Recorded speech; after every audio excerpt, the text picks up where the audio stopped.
All right, Lawrence, well, thanks for sitting down with us. We really appreciate it. We'll get to the statement, but first we want to talk about the more recent event, actually the prior events and now the more recent events. Take me back to the summer of 2017. What happened to your parents? My mother wrote me a note, which the police must have now, describing her walking across Whitehall Road. I'm not Whitehall, Wolf Road, and she fell down on her face. And she had, when I saw her a week or so later, yellow and green, black and blue marks from this. And she wrote that down, and that was a situation that became a problem, because when elderly start to fall down, the time comes that they started, beginning of the end. And my father also had cataract surgery, and he lost his vision to double vision, so he couldn't be he couldn't drive. So they were losing their independence and so forth. And my mother had a brother who had Alzheimer's, and my father had a sister who had Alzheimer's. They were both in nursing homes. My mother had a second sister who also had Alzheimer's. And they put you in a bed, they put catheters into you, they rip your teeth out to try to keep you, the whole 9 yards. So this is in the back of my mind. So you didn't want to see them deteriorate and go through that, did you? And I'll mention, the police know about my sister and having to see my sister die from cancer. I was 16, she was 14, go through 9 months or so of, the agony of cancer patients. Mm-hmm. So did you kill your parents as a mercy killing to put them out of their misery? You can be honest with us. I know. I'll leave that for the statement that I put on your website. The statement doesn't mention that. I know. The statement does not mention that. Right. I want to hear from you. Yeah. What did you do to your parents? I buried them in their property. You buried them in the backyard of that house in Albany. Right. At what point did they become deceased? I need to see a calendar. To sometime August 2017. And did they die at your hand? That's the question. Right. I'll have to leave it for that statement. But that's not in the statement. And I think Right. it's important for people to know what happened to your parents. Right. They were your parents. You loved them. They were deteriorating. What did you do? I will. Don't tell me you're going to leave it to the statement, because it's not in the statement. I know. What did you do to your parents? My goal is for the American people to recognize that there's 40 million boomers. They're all going to go through the same kind of problems. Mm-hmm. It affects all of us, and we need to widen up the law so that people can deal with these kind of problems in a humane way, in a whatever way that people can deal with. And I did my duty to my parents. So you ended their lives. I won't. You're saying that without actually saying that word. I want to hear you say that word. You ended their lives. I have to give them mercy. You're saying. I have to plead my Fifth Amendment rights until I can disclose it with my statement there. Did you have any concern that whatever you did was wrong? I would never have done such a thing if I ever did it, knowing it's wrong. So you believe what you did was right. You believe taking your parents' lives was the right thing to do for their sake. If I did it, absolutely that. But you did do it. You're saying to us that you did it. There's a statement there that we'll deal with more later, if you want to know. Lawrence, I appreciate that, and we'll talk about your statement, but show me where in the statement it says that you killed your parents. It doesn't. It doesn't talk about the fate of your parents here. You keep talking about the statement answering my question, but the statement does not answer my question. It's the question people want to know. And I think they need to hear it from you. Yes, there's time for that. And I think now's the time. Did you kill your parents to put them out of their misery? My concern for their misery was paramount. Mm-hmm.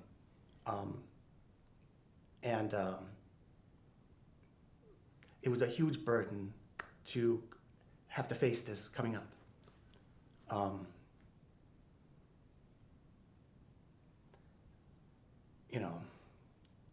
This is a horrible situation. Sure. So you alleviated that burden. You're a good questioner. I have to protect my Fifth Amendment rights on this. until the right time. I'm not an attorney. I'm not an officer of the law. You know, you don't have to say that to me. Yes, but I mean, whatever I say here is going to be held against me elsewhere, right? Of course, but you probably answer to a higher authority anyway in the long run. So I think you can tell us what happened. Did you kill your parents together at the same time in the same place? What method did you use? All of that, all that kind of stuff I would answer later with that deal with the American people. But I'm not going to speak about such things like that. But you have a chance to tell the American people right now. I want their feedback on my statement. Then I can believe that I can tell the truth uninhibited. You don't think you're going to get better feedback if you're honest with them? And tell us what happened? I put things in the right order that have to be in the right order. But it's very important that insofar as exculpatory material, the police have that statement from my mother regarding what happened to her, crossing the street at Wolf Road, falling down, you know. Right. And she also had a problem with, she mentioned she was getting lines in her eyes for some reason. And there was no, I don't know what that would be. That was the prelude that helped set things in motion, you're saying. That started your parents' downhill trend, health-wise. Yes, but also the letter from her to me said, do something. Or this you need to know this in a way that was... Your parents asked you to kill them or to take their lives in a merciful fashion? I think they want me to take responsibility for things. They asked you to take their lives, to do what they couldn't do? Implicitly, but not explicitly. So you were just granting their wishes? My mother, after my sister died, my mother would give me these do not resuscitate things every few months. And she wanted to die, given her grief for my sister, her daughter. And you loved your parents and you wanted to honor their wishes? You know, there's something special about our family that we can somehow read each other's minds. And so being things explicit isn't necessarily, you know, I could complete my grandmother's sentences for her, and she would say, well, you know. So, I mean,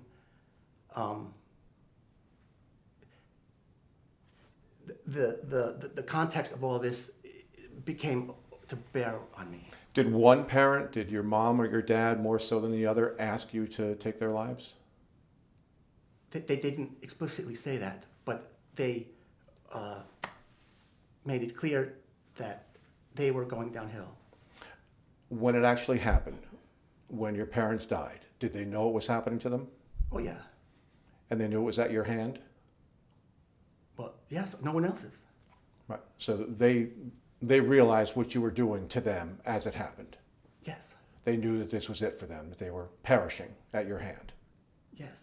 And it was so quick. How did you do it?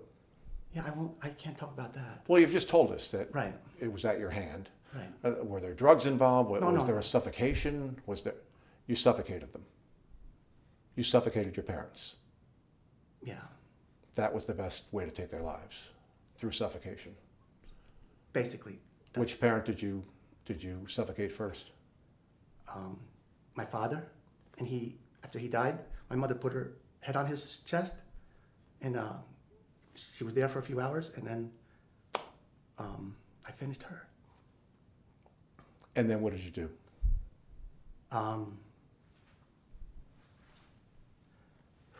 Did you bury them immediately? No. I didn't know what to do after that. I was thinking what to do. And it took me several days to realize I can't do this, I can't do that. Just bury them on the property, and it was wide open, sunlight. I remember my sister,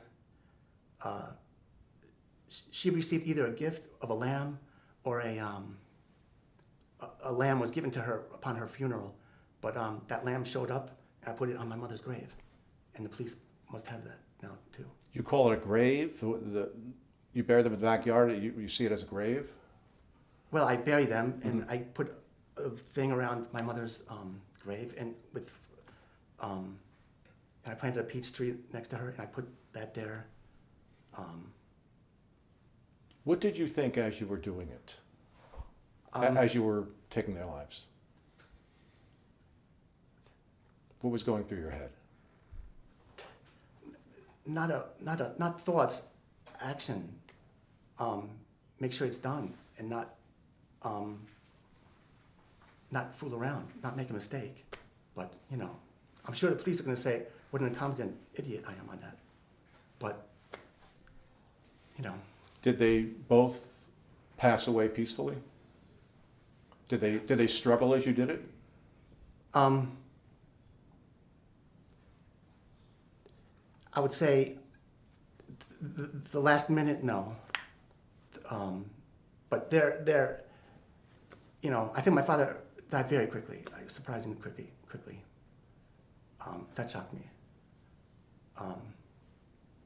And then, the part with my mother, that went quickly too. Did you realize what you were doing, as righteous as you may have thought it was illegal, and Oh yeah. you knew you were breaking the law? You knew you were... Well, that's what I'm saying. We have to squeeze the law to fit the humans, not us, the humans to fit the law. And we have 40 million boomers. They're all going to suffer a horrible death, typically. My mother always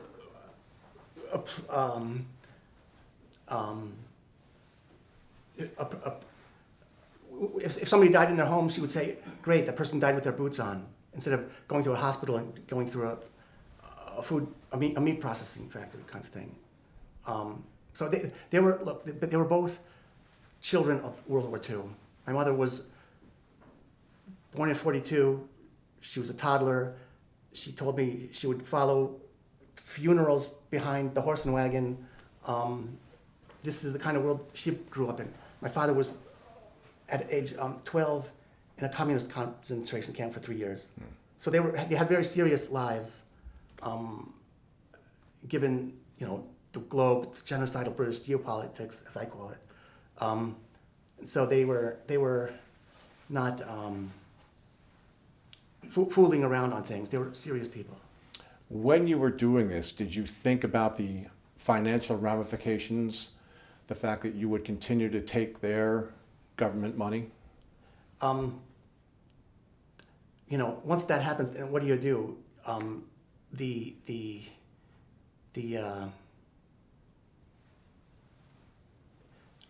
government is pissed because I took the Social Security money and gave it to people who are starving in the Philippines.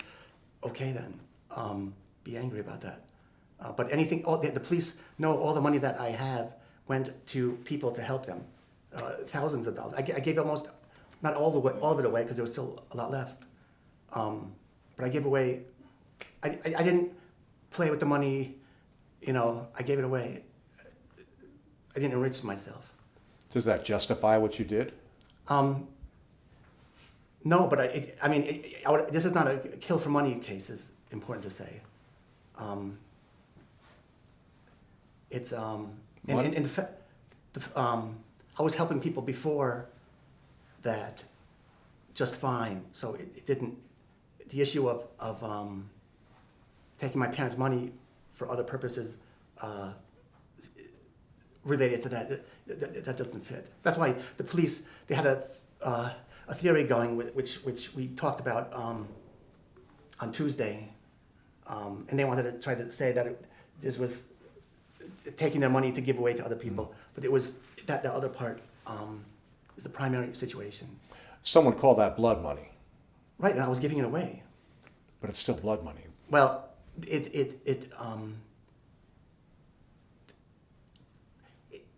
you kill to take somebody's money away, that's blood money. But if what was I supposed to do with this money?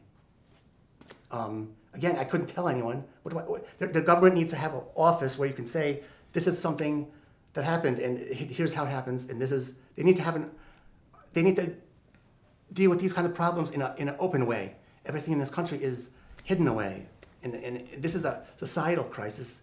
Again, 40 million people are going to deal with this, and maybe a multiple of that given their friends and family. So it's a reality of human experience, and I just wanted to say, in 2020, there was this YouTube channel called Tribe of the Fox, and they did a video called The Mannerbunde. And they explain how in the ancient times, they had men who would do this for the elderly, so they wouldn't have to suffer. And of course, the ancient Greeks always believed in dying on the battlefield rather than dying, in a bag of bones, like a bag of bones. Mm-hmm. So, I mean, culturally, America is totally different. They didn't die on a battlefield, though. It sounds like they died in their beds with a pillow over their faces. No, but you could put it that way. I mean, it wasn't a battlefield.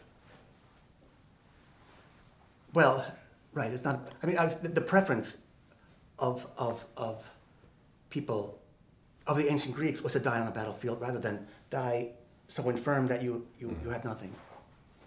Was it a pillow that you used? No. What did you use to suffocate them? For my father, my hand. For my mother, a rope. So you strangled her? Yeah, that would seem better. It was strangulation, not suffocation? Well, it's the same. No, denial of oxygen. Okay. But also blood circulation. So you cut off the oxygen to both of them. That was your method? Yeah. Okay. Now that this has come to light and the police started investigating, and do you have any regrets?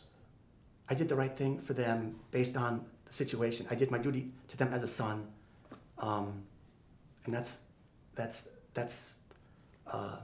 everything fell into place. I don't know how it happened that it all fell into place, but it did. And so no, I don't have. It's a horrible situation to be in. One does one's duty, and one is done. The issue of regrets, I can't say this. It's a regrettable experience, a regrettable situation, and of course, life is horrible. It has horrible moments in life, but that's that. I just want to make sure I have it correct, because I'm a journalist and facts are important. You used your a single hand to kill your father? Right. Putting it over his No. nose, and you choked him. Okay. Yeah. And you did the same with your mother, but with a rope. You choked her with a rope. No, just a rope. Right. I'm sorry, but I meant you choked her with a rope, though, instead of your hand. Right. Okay. Are you on any medications today? No. Well, no. Nothing? Nothing. Is your mind clear and? I'm just a little sleepy, but I'm trying to keep my eyes open, but that's okay. Okay, but you have no mental disabilities that are affecting what you're saying here today? Correct. You're confident in what you said and clear of Yeah. mind as Yeah. you say all this? Yeah. Okay. I would appreciate. I hope that you can put this on YouTube, the whole thing. I'm sure we'll put this on. And are you ready to face the consequences now with the police and the authorities? Yes, but I would like the American people to also read my statement so that everybody can have something to appeal to on this. I know my statement is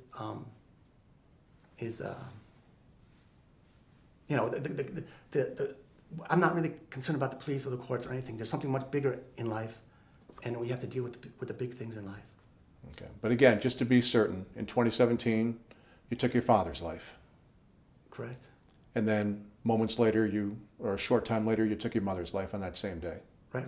No, well, see, that's the thing.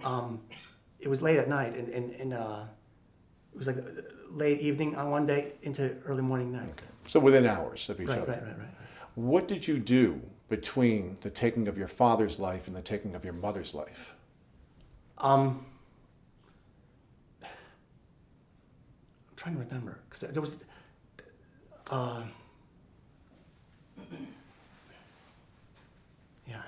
I don't remember. Did you sit with your mother? Were the three of you together in one Well, room? before they died, my father was here, my mother was here, and I told them what happened to me and my sister after she died. And my sister died in the house too, because when she died from the cancer.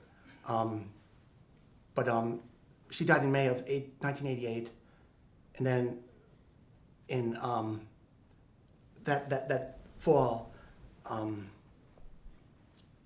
was doing my 11th grade now then, and there was I had to do a paper in a big test, so I did an overnighter to do that test, and then tried to do a second overnighter to finish that paper or something, and I crawled into bed at like 2:45 in the morning, And sometime then after, I popped out of my body. And I started floating up to the ceiling. I saw the nooks and crannies, and I acknowledged that the nooks and crannies of the ceiling, and then the whole world disappeared. And I was in this big black void, and it was rushing by, and then I saw my sister in a doorway in profile. Anyhow, after that, so it was like a near-death experience kind of thing. Mm-hmm. And so I told my parents about that experience, and I told them it's time, go find Rosa. My sister's name was Rosa, and so my father just died so quickly. And I told him find Rosa, and that's that. And then again, just take me through, after your mother died, how long was it before you buried them? Approximately. 2 or 3 days, actually. So your parents' deceased bodies were in your house with you for 2 or 3 days. Right. And then you decided you had to do something to cover up your crimes, or to properly bury them and send them on their way? Right. I mean, I needed to. Yeah. I mean, basically, I had to bury them. Was the burial to cover up your crime? You didn't want to be found out. Right. Of course. I mean, what to do? So again, the thing to do just occurred to me. Oh, she can fit here and he can fit there, and then just do it, and it was done. And that's that. Have you lived with fear of being found out all these years?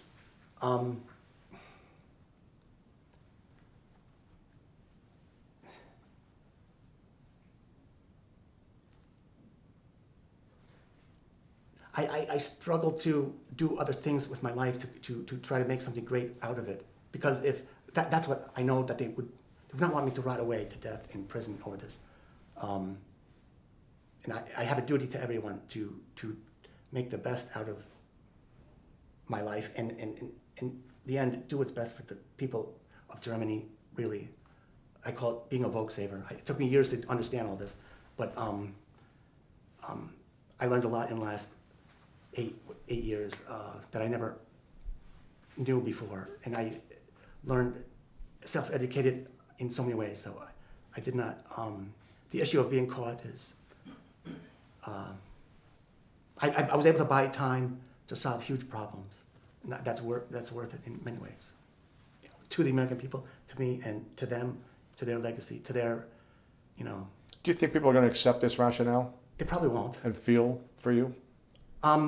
What they need to feel is for their own parents. They're going to face the same problems, and they're going to have to find solutions ahead of time, or else they're going to end up like me.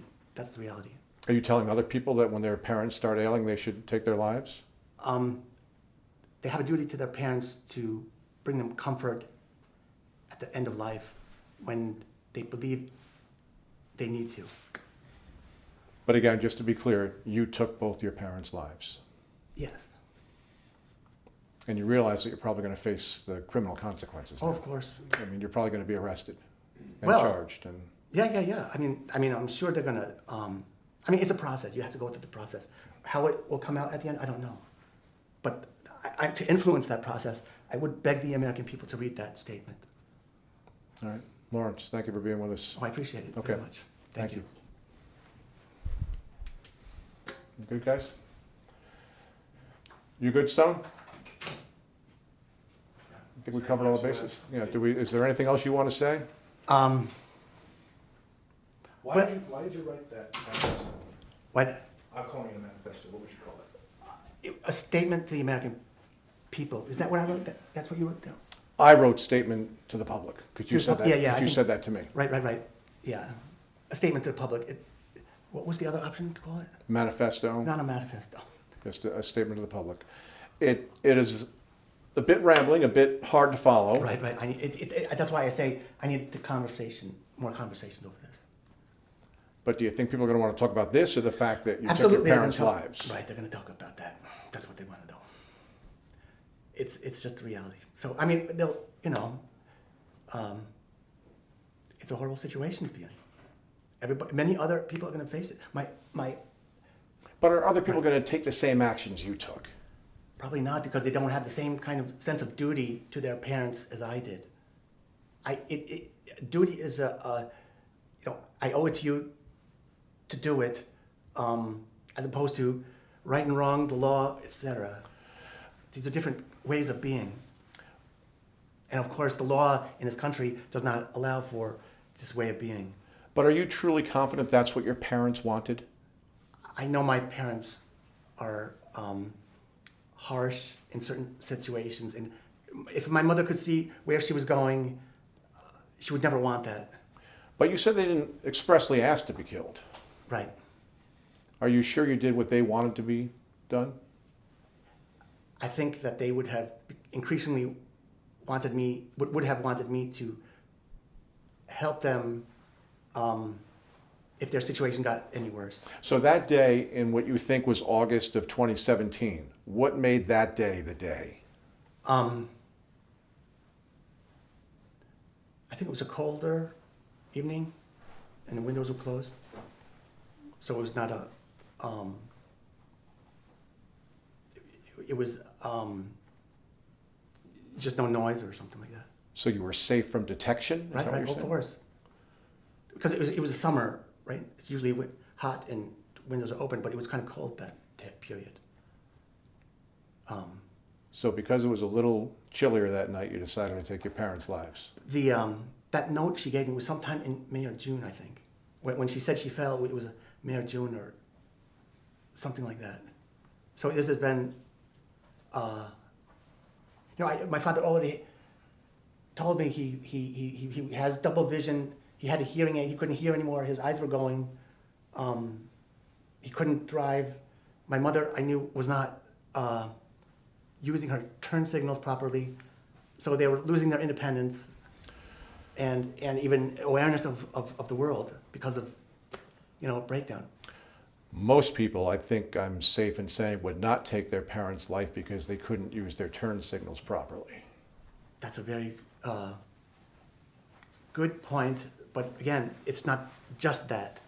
It's one marker of decline, and again, she had a brother and a sister who were going through Alzheimer's. By then, one died, and her brother was going to die, and maybe 2 years later, and he was in a terrible situation. So, the other aunt of mine was I think even in an even worse situation because of Alzheimer's. But I never visited her because women tend to want to be remembered for their beauty when they're young. So I didn't visit her for that reason, but I also never knew enough to visit where she was or anything like that. But again, you feel like it was your role to, some might call it playing God, deciding on their lives. It was fair for you to do that?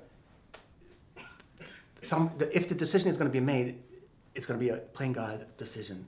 And truly, we lived through this COVID thing.